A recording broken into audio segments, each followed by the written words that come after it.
코로나 상황이 계속되다 보니 한 사람이 얼마나 소중하게 느껴지는지요. 그래서 새가족 한 사람이 오면 얼마나 귀한 마음이 가는지, 또 우리 성도님 한 분 한 분이 예배당에 앉아 계시면 그 한 분 한 분이 예전 같지가 않아요. 그리고 봉사하는 분들의 손길도 얼마나 고맙고 감사한지. 그래서 요즘 제가 여러분 한 사람 한 사람 보는 눈이 좀 따뜻하게 느껴지지는 않았는지요. 그래서 한 사람이 너무나 귀하다는 것을 요즘 새삼스럽게 느껴보게 됩니다. 선거를 하다 보면 선거를 경험한 분이 한 표, 한 사람이 너무나 소중합니다, 이렇게 말을 합니다. 역사적으로도 살펴보면 1649년도에 영국의 왕 찰스 1세는 단 한 표 때문에 처형되었다고 합니다. 1776년 미국은 단 한 표 차이로 독일어를 모국어로 택할까 영어를 모국어로 택할까 영어를 선택하게 되었다는 것입니다. 1868년에 앤드루 존스 대통령은 단 한 표 차이로 탄핵을 면했다고 합니다. 1875년 프랑스는 단 한 표 차이로 왕정에서 공화정으로 넘어가게 되었다는 것입니다. 우리나라 국회의원 선거에서 몇 표 차가 가장 아슬아슬한 표차였을까? 제가 살펴보니까 3표 차가 있더라고요. 그 국회의원 선거에 단 3표 차, 이 단 3표 차로 당락이 결정된 적도 있었습니다. 한 표 한 표, 한 사람 한 사람이 얼마나 중요한가를 말해주는 것입니다. 그래서 성경도 한 사람이 천하보다 귀하다, 그래서 성경도 많은 사람이 천하보다 귀하다 이렇게 하지 않고 한 사람이 천하보다 귀하다, 그래서 한 사람이 그 천하를 얻고도 생명을 잃으면 아무것도 아니다, 한 사람의 영혼이 천하보다 귀하다, 그래서 하나님은 한 사람 한 사람 부르셔서 한 사람을 통해서 하나님의 뜻을 이루어가는 것이 하나님의 방법이더라는 것입니다. 하나님이 아브라함을 부르실 때도 아브라함 딱 한 사람 부르셨죠? 아브라함이 살고 있는 마을 전체를 부른 것이 아니라 아브라함 한 사람에게 집중해서 찾아가 주셔서 그를 불러주셨습니다. 너는 너의 고향과 아비와 친척집을 떠나 내가 내게 지시할 땅으로 가라. 아브라함은 자신이 살던 고향 그리고 조상적부터 함께 있던 사람들 속에 함께 사는 것이 가장 안전했어요. 그런데 하나님께서 아브라함에게 찾아가서 너는 이곳을 떠나서 내가 내게 지시할 땅으로 가라. 아브라함 한 사람에게 집중하시고 마치 핀셋으로 딱 뽑듯이 아브라함을 불러주셨다는 것입니다. 그리고 그에게 약속해 주셨죠. 내가 너로 큰 민족을 이루고 내게 복을 주어 내 이름을 창대케 하리니 너는 복이 될지라. 아브라함이 상상할 수 없는 엄청난 비전과 꿈과 약속을 해주셨어요. 아브라함이 이 약속을 믿음으로 받아들이게 되죠. 그래서 아브라함은 결단을 해서 하나님이 지시하는 곳을 향하여 나가게 됩니다. 이런 아브라함을 우리는 믿음의 조상이라 부르는 것이고, 이런 믿음의 역사는 아브라함 한 사람의 부르심에서 시작이 되었다는 것입니다. 이스라엘 역사에서 가장 큰 체험은, 민족적인 가장 큰 체험은 출애굽 사건이라 할 수가 있어요. 민족의 단위로 구원의 역사를 체험하게 된 것이었어요. 이때 하나님께서 이스라엘 민족에게 가셔서 이스라엘 민족아 내가 너를 구원하겠다 그러지 않았죠. 모세 한 사람을 먼저 부르셨던 것입니다. 광야에서 하루하루를 살아가던 모세에게 하나님께서 어느 날 떨기나무 불꽃 가운데 임재하셨어요. 떨기나무 불꽃 가운데서 하나님이 모세를 부르셨어요. 모세야 모세야. 모세가 대답하기를 내가 여기 있나이다. 그러자 내가 선 곳은 거룩한 곳이니 내 발에 신을 벗으라. 모세가 하나님의 부르심을 경험하는 것입니다. 그리고 나서 하나님이 모세에게 자신이 어떤 분인가를 말해주죠. 나는 내 조상 아브라함의 하나님, 이삭의 하나님, 야곱의 하나님이시다. 너를 부르시는 분이 누구신가를 하나님은 명확히 알려주십니다. 그리고 나서 모세에게 사명을 주십니다. 내가 애굽에 있는 내 백성의 고통을 분명히 보고 부르짖음을 듣고 그 근심을 알고 내가 내려가서 내 백성을 애굽 땅에서 건져내서 그들을 인도하여 아름답고 강대한 땅, 젖과 꿀이 흐르는 땅으로 인도하려 함이라. 하나님이 모세 한 사람에게 하나님의 계획을 알려주시는 것입니다. 그리고 그에게 비전과 꿈을 주시는 거예요. 그리고 나서 모세에게 파송을 명령해 주시죠. 이제 가라. 내가 너를 바로에게 보내어 내 백성을 애굽 땅에서 인도하여 내게 하리라. 하나님이 이스라엘 백성을 인도해 내신 것은 모세 한 사람을 부르시면서 시작하게 되었다는 것입니다. 이와 같이 한 사람 부르시면서 하나님의 역사는 시작이 되고 있는 것이죠. 오늘날 세계에서 가장 큰 종교가 기독교예요. 개신교로만 하면 세계에서 제일 크다고 하기는 어렵지만은 종교학자들은 개신교 플러스 캐톨릭까지도 기독교로 보기 때문에 그렇게 합치고 보면 기독교가 전 세계에서 가장 광범위하게 세계를 이끌어가고 있는 종교라 할 수가 있어요. 그런데 이 기독교가 예루살렘의 마가의 다락방에서 시작이 된 거예요. 그런데 어떻게 전 세계에 오늘날 복음이 퍼지게 되었을까? 여기에는요, 복음을 전 세계로 수출한 위대한 사도 바울의 역할이 있었어요. 그런데 바울 이 한 사람은 예수 믿는 사람을 핍박하던 사람이었어요. 그래서 예수 믿는 사람을 찾아가서 핍박하고 예수 믿는 사람 핍박하는데 앞장서던 사람이었어요.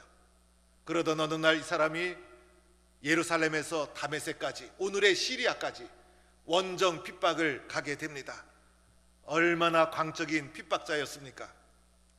다메섹에 가까이 왔을 때 예수님이 사울에게 나타나십니다. 사울아, 사울아, 내가 어찌하여 나를 박해하느냐? 너무나 놀라서 땅에 떨어져서 누구시니까? 그러자 음성이 들려옵니다. 나는 내가 박해하는 예수다. 사울이 이 음성을 듣고 충격을 받고 변화가 됩니다.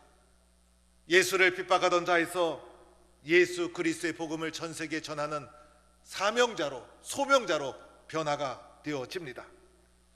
한 사람 변화시켜서 세상을 변화시키는 것이 하나님의 방법이었다는 것입니다. 오늘 말씀 열왕기상 18장 말씀, 유명한 말씀이죠. 이스라엘 분열 왕국 시대의 가장 어두운 시대, 아합 왕과 이세벨이 통치하던 시대에 전 나라에 바할 신앙을 보급하고 아세라 우상을 보급해서 영적으로 나라가 지극히 어둡고 타락한 시대였어요. 이때 하나님이 엘리야를 불러서 사용해 주셨던 것이죠. 이때 온 나라에 가뭄이 들고 비가 오지 않아서 흉년이 확 들고, 그러자 아합 왕이 이 모든 것은 하나님을 떠나 우상 숭배한 결과다라고 회개하지 않고 도리어 하나님 여호와를 믿는 저 엘리야 때문이다. 그래서 엘리야를 가리켜 이스라엘을 괴롭게 하는 자다, 이렇게 불렀어요. 엘리야를 가리켜 이스라엘을 괴롭게 하는 자여 라고 하면서 아합 왕이 엘리야를 핍박하게 됩니다. 마침내 엘리야가 갈멜산에서 아합이 믿는 바알과 아세라가 참신인지, 내가 믿는 여호와 하나님이 참신인지를 구별하는 대결이 벌어지게 되는 것이죠. 엘리야는 850명이 되는 바알의 선지자 앞에서도 전혀 위축되지 않았어요. 먼저 당당하게 주도권을 잡고 그들에게 선포를 합니다. 여호와가 만일 하나님이면 하나님을 믿고 바알이 만일 하나님이면 그를 따를지어라. 백성들에게 참 신이신 여호와 하나님을 따를 것을 촉구하면서 바알이 만일 하나님이면 그를 따르고 여호와가 만일 하나님이면 그를 따르라 결단을 촉구하게 됩니다. 엘리야는 850명의 선지자 앞에서도 기죽지 않았어요. 우리는 숫자에 얼마나 약하고 연약합니까? 그러나 엘리야는 기죽지 않았어요. 아합 왕의 권력 앞에서도 두려워하지 않았어요. 살아계신 하나님이 함께 하시기 때문에. 그래서 마침내 각자의 제단을 쌓고 먼저는 바알과 아세라 제사장들이 바알이여 바알이여 부르기 시작합니다. 하루 종일 부르고 광란의 춤을 추고 자해를 하고, 그러나 아무 일도 일어나지 않았습니다. 그러나 이제 단 한 사람 엘리야가 간단히 기도합니다. 여호와여 내게 응답하소서. 이 백성이 주 여호와는 하나님이신 줄 알게 하옵소서. 그러자 엘리야의 기도가 마치자 엘리야가 쌓아 올렸던 여호와의 제단에 하늘에서 불이 떨어져 여호와가 하나님이신 것을 증거하게 되었던 것입니다. 단 한 사람 엘리야, 두 사람도 아닙니다. 단 한 사람 엘리야를 통해서 여호와가 참 하나님이심을 드러내게 되었던 것입니다. 한 사람의 기도, 믿음의 한 사람의 역사가 역사를 바꾸는 것이고, 하나님을 믿는 한 사람이 하나님 모르는 천 사람보다도 위력이 있고 능력이 있다는 것입니다. 사랑하는 성도 여러분, 하나님을 믿어도요 제대로 믿어야 합니다. 하나님을 믿어도 잘 믿어야 합니다. 그런데 우리가 하나님을 믿지 못하는 이유가, 하나님을 제대로 믿지 못하는 이유가 몇 가지가 있어요. 첫째는 사람 눈치 보기 때문인 것이에요. 사람은 사람에게 너무나 약합니다. 그래서 사람의 시선에 너무 의식을 해요. 다른 사람이 나를 어떻게 볼까? 다른 사람이 나에게 너무나 중요하기 때문에, 때로는 사람이 약하다 보니 사람에게 의지하기 때문에 사람 눈치 보다가 하나님 제대로 믿지를 못하는 것입니다. 사람에게 약하기 때문에 사람을 의지하며 살아가기가 쉽다는 것입니다. 사람 말에 현혹이 되어서 자기 인생 살지 못하게 됩니다. 다른 사람 눈치 보다가 진짜 내 인생을 진실하게 살지 못하게 되더라는 것입니다. 예수를 믿어도요 다른 사람이 믿는 정도로만 믿으려고 해요. 다른 사람이 내 인생의 기준입니까? 다른 사람이 내 인생을 살아주는 것입니까? 내 인생은 내가 결단해야 되는 것 아닙니까? 그런데 다른 사람 눈치 보다가 하나님 제대로 순종하지 못하게 되더라는 것입니다. 둘째는 세상을 사랑하기 때문인 것입니다. 하나님의 부르심을 받으면 세상의 것을 포기해야 될까 봐 베드로도 부르심을 받고 모든 것을 버려두고 예수를 따랐어요. 그래서 세상을 사랑하기 때문에 세상이 좋아서 세상을 포기할 수 없어서 하나님을 제대로 믿지 못합니다. 내 마음속에 세상이 너무 좋아 이런 마음이 들어오면 여러분 회개해야 합니다. 세상에 너무 깊이 빠져서 세상에 인정받으려고 하나님에게 인정받는 것이 더 중요한데 세상에 인정받고 세상을 짝사랑하며 살아가는 것이 우리들의 모습. 그러다 보니 더 좋은 하나님 나라를 보지 못하고 있는 것입니다. 여러분 세상을 자랑하지 마시기 바랍니다. 예수 믿는 사람이 입만 열었다 하면 세상 자랑하고 세상 것 자랑하고 잘못된 것이죠. 그래서 하나님을 제대로 믿지 못하는 이유는 세상을 사랑하기 때문이라는 것입니다. 세 번째는 나 때문인 것. 나 때문. 나의 고집 때문에, 나의 자존심 때문에, 나의 에고 때문에, 내가 너무 잘나고 내가 너무 똑똑하고 내 고집이 너무 강하고 내 자존심이 너무 세어서 그래서 하나님 앞에 굴복하지 못하는 것입니다. 하나님 앞에 깨어지지 못하는 거예요. 교회는 다니고 예수를 믿어도 하나님 앞에 솔직하게 눈물 콧물을 흘리면서 자기 자신의 부족함을 인정하고 통회해 본 적이 없어요. 진실로 하나님 앞에 회개해 본 적이 없어요. 하나님 앞에 항복하고 엎드려 본 적이 없어요. 그러다 보니 교회는 나오지만은 진짜 하나님의 사람을 보기가 어려운 시대가 오늘의 시대예요. 갈멜산에서 엘리야가 이렇게 말했죠. 어느 때까지 머뭇머뭇거리느냐. 이것이 우리의 모습이에요.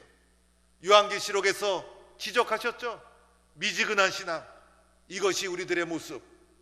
이것이 우리들의 모습. 하나님을 제대로 묻지 못하는 이유가 바로 나 자신에게 문제가 있다는 것입니다. 그러면 하나님을 잘 믿고 제대로 믿으려면 어떻게 해야 될까? 첫째는 하나님만 바라봐야 합니다. 신앙생활에도 하나님 보고 믿는 거예요. 하나님 바라보고 교회 나오고 하나님 바라보고 믿음의 길을 걸어가는 거예요. 사람 보고 신앙생활하는 거 아니에요. 사람 보고 신앙생활하다가 상처받고 신앙까지도 위험을 당할 수가 있어요. 내 인생의 가장 중요한 분은 하나님이시다. 나는 하나님만 믿고 신앙생활하겠다. 그래서 하나님만 믿고 하나님을 바라봐야 내 입에서도 하나님 이야기가 많이 나오는 것이지, 사람 보고 믿다가는 자꾸 믿음의 사람인데도 사람 이야기만 나오게 되더라는 것이에요. 하나님보다 더 귀한 분은 없다. 나는 하나님께 인정받으면 된다. 하나님은 나를 사랑하는 분이다. 나는 하나님께 내 인생을 걸었다. 이렇게 하나님만 바라보고 신앙의 길을 걸어가는 성도가 되기를 축원합니다. 둘째는 말씀과 기도에 전념해야 되죠. 무엇을 말합니까? 신앙의 본질에 충실해야 된다는 것입니다. 말씀을 사모하는 것이고 하나님 말씀이 나를 부르는 거예요. 오늘 아브라함도 말씀으로 부르심을 받았고, 모세도 말씀으로 부르심을 받았고, 사울도 말씀으로 부르심을 받아 바울이 되었고, 내 마음속에 내 인생을 바꾸는 말씀이 들리지 않는 이유는 말씀을 사모하지 않았기 때문인 것이죠. 말씀보다 더 소중한 세상 것이 있어서 그것을 따라가다 보니 말씀이 들려지지 않아요. 주여 말씀하옵소서, 종이 듣겠나이다. 말씀 앞에 순종하고 엎드려고, 나는 말씀 없이는 살 수 없습니다. 내 신앙의 중심은 말씀에 있습니다. 인정하고 순종해야 된다는 것이죠. 또한 기도가 신앙의 중심이어야 되죠. 새벽 기도에 힘쓰고 예배당에 나올 때마다 늘 기도하고, 평상시 삶 속에서도 기도에 힘쓰고, 하루하루의 삶 속에서도 기도 생활하고, 기도 없이는 아무것도 할 수 없습니다. 기도하는 사람이 응답도 알아요. 응답이 없는 이유는 기도하지 않았기 때문에. 기도하다 보니 응답을 알고 하나님의 도와주심도 경험하고 하나님의 동행도 알게 되고, 기도해 본 사람이 아는 거예요. 한 시간도 깨어 있을 수 없더냐? 우리의 연약함을 아시는 주님께서 다 알고 말씀해 주신 거예요. 그래서 말씀과 기도에 집중할 때 하나님의 부르심을 경험하는 성도가 될 줄로 믿습니다. 이렇게 믿음의 길을 걸어가야 되는 거예요. 또 하나, 세 번째로는 순종해야 되죠. 하나님의 뜻이라면 순종하는 거예요. 교회가 잘 되는 일이라면 순종하는 거예요. 119 총 출동하지 않으면 교회가 잘 되는 길인 줄로 믿고 함께 힘쓰고 함께 출동해야 될 성도들을 찾아서 열심과 헌신과 순종을 하는 거예요. 기쁨으로 순종하고 기쁨으로 봉사하고, 이 한 사람 통해서 교회가 바뀌는 거예요. 한꺼번에 확 바뀌는 건 없어요. 한 사람의 변화가 놀라운 역사를 가져오게 된다는 것입니다. 나 한 사람의 결단이 그만큼 소중하다는 거예요. 나 한 사람 결단, 나 한 사람의 순종. 누가 뭐라 그래도 사람 눈치 보지 않고 세상 눈치 보지 않고 하나님만 바라보고 말씀과 기도로 결단하고 순종하는 나 한 사람의 결단을 통해 놀라운 역사가 일어나게 되는 것입니다. 하나님은요, 머리로 아는 것 아니에요. 지식으로 아는 것도 아니죠. 머리와 지식으로 아는 하나님, 능력이 없어요. 하나님은요, 경험으로 아는 거예요. 체험으로 아는 거예요. 말씀에 순종하고 하나님을 바라보고 기도하고 순종하고 헌신하고 충성한 자만이, 하나님은 이런 분이구나, 나만이 아는 하나님이 있어요. 누구도 알아주지 않아도 나만이 아는 하나님, 나만이 체험한 하나님. 그래서 하나님은 경험하는 것이고 체험하는 것이에요. 이렇게 하나님을 경험한 한 사람이 하나님의 사람으로 쓰여지게 되는 것이죠. 제가 서울에 큰 교회 집회 강사로 초청을 받아서 인도하러 가게 되었어요. 출발할 때 전화가 계속 와요. 저는 저를 그렇게 친절하고 세심하게 이렇게 신경 쓰는 교회는 잘 만나보질 못했어요. 실수할까 봐 얼마나 친절하게, 갈 때부터 제가 운전을 하고 가면서 전화를 몇 통 받았어요. 약속된 장소에 약속된 시간에 딱 도착하니까 어느 중년 신사가 저한테 다가오더니 인사를 정중하게 90도 가까이 수그리면서 한 다음에, 제가 목사님을 담당한 집사입니다. 목사님 차는 여기다 두시고 제 차에 올라타시면 제가 약속된 장소로 모시고 또 식사도 하시고 다시 교회로 그대로 모셔오겠습니다 라고 하면서 자기 차에 타라는 것이었어요. 제가 그분 차에 딱 타고 나니까 차가 제가 생전에 타보지도 못했고 구경도 못했던 좋은 차였어요. 세상에 이런 차가 다 있구만. 또 시골에서 목사가 온다고 정중하게 예의 갖춰서 어디서 빌려왔나 보다 그러면서 차에 올라탔어요. 뒷자리에 딱 앉고 보니까 궁금하잖아요. 그래서 물어봤어요. 이거 집사님 찹니까? 그랬더니 하는 얘기가 예 이러더라고요. 또 궁금하잖아요. 집사님 뭐 하시는 분입니까? 그랬더니 저는 작은 중소기업의 대표이사입니다. 그러니까 사장이에요. 그러니까 자기도 기사가 있고 그렇게 하시는 분인데 주예종이 온다고 직접 운전해서 섬기는 기사 노릇을 하는 거예요. 그리고선 얼마나 친절하고 겸손한지 말도 안 해요. 강사가 이게 마음이 편해야 된다고 생각해서 그저 아무 말도 안 하고 얘기만 하면 대답만 간단하게 하고 그저 설을 잘 섬겨 주셨어요. 그런데 뒷자리에 그렇게 앉아 있으면 너무 심심해요. 저는요 이야기도 하고 뭐 그래야 재밌지. 너무 심심하고 뒤에 앉아 있다 보니 뭐 궁금하기도 하고 그래서 또 하나 물어봤어요. 집사님 교회에서 무슨 봉사합니까? 물어봤어요. 그랬더니 그분이 그때부터 자기 얘기를 짤막하게 하는데 그 짤막한 얘기가 진실하게 아주 기쁨으로 저한테 이야기를 하는데 제가 짧은 이야기지만은 은혜를 받았어요. 저는 주일이면 새벽 4시에 집에서 출발합니다. 제가 그 말을 듣고 너무 놀랐어요. 아니 목사도 아니고 집사가 주일날 새벽 4시에 집에서 출발한다는 거예요. 그래서 제가 집이 뭐 포항 정도 되나 왜 그러나 해갖고 집이 어딘데요? 물어보니까 교회까지 오는데 1시간 걸리는데 시간이 좀 늦어지면 트래픽이 걸려서 늦어질 수 있어서 일찍 오기는 합니다. 그래서 뭐 합니까? 물어봤더니 제가 성가대를 섬기는데 와서 가운 정리, 악보 정리, 허드렛일 다 합니다. 매주 하고 매년째 하는데 너무나 기쁘고 너무나 즐겁습니다. 그리고 낮에는 여러 모임에도 참여하고 봉사하고 섬기다가 저녁 예배 드리고 집에 가면 12시가 넘습니다. 너무나 놀랐어요. 그래서 제가 물어봤어요. 힘들지 않습니까? 하나도 힘들지 않습니다. 저는 일주일 살아갈 때 주일만 기다리고 삽니다. 주일이 오기를 기다립니다. 주일이 오면 얼마나 기쁘고 감사한지 행복하게 섬기고 있습니다. 그래서 더 이상 제가 물어보질 않았어요. 듣는 목사인 제가 마음에 찔려가지고 아이고 나는 주일날 부지런히 일어났지만 새벽 4시에 나오는 것도 아닌데 그래갖고 제가 부끄럽고 감동도 되고 은혜도 되고 야 한국교회가 그래도 살아있는 것은 곳곳에서 눈물로 기도하고 눈물로 헌신하고 충성하고 헌신하고 하나님 바라보고 살아가는 사람들을 주님께서는 곳곳에 심겨주셔서 오늘 교회 오늘날에도 한국교회를 이끌어 가시고 우리 동북교회도 살려주시고 부흥시켜 주시고 이끌어가고 계신 줄로 믿습니다. 수많은 사람이 있었지만은 이리 밀리고 저리 밀리고 하는 가운데서도 내가 예수님 옷자락만 잡아도 내 병이 낫겠다라고 많은 사람을 해치고 예수님 옷자락을 잡았던 한 여인이 치유를 받았어요. 수많은 사람이 방해하고 막아서도 다윗의 자손 예수여 나를 불쌍히 여기소서 장애물을 넘어서 소리를 지르서 뛰어나간 한 사람이 눈을 뜨게 되었어요. 주여 나를 명하사 무리로 오게 하소서. 다른 제자들은 결단하지 못했지만은 무리로 오라소서라고 결단한 베드로만이 무리를 걸어가는 은혜를 누리게 되었어요. 사랑하는 성도 여러분, 오늘 예수님이 한 사람을 부르고 있습니다.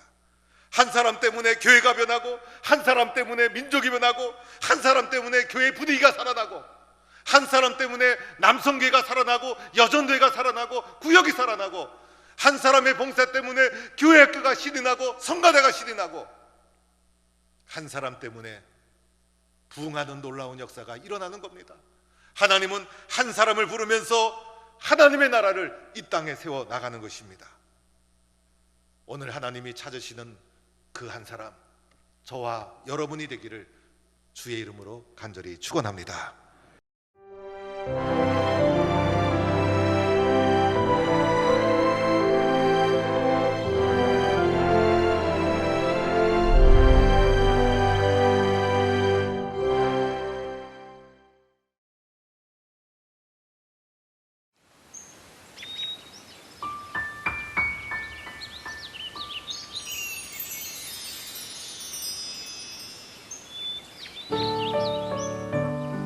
생명을 살리는 방송 CBS TV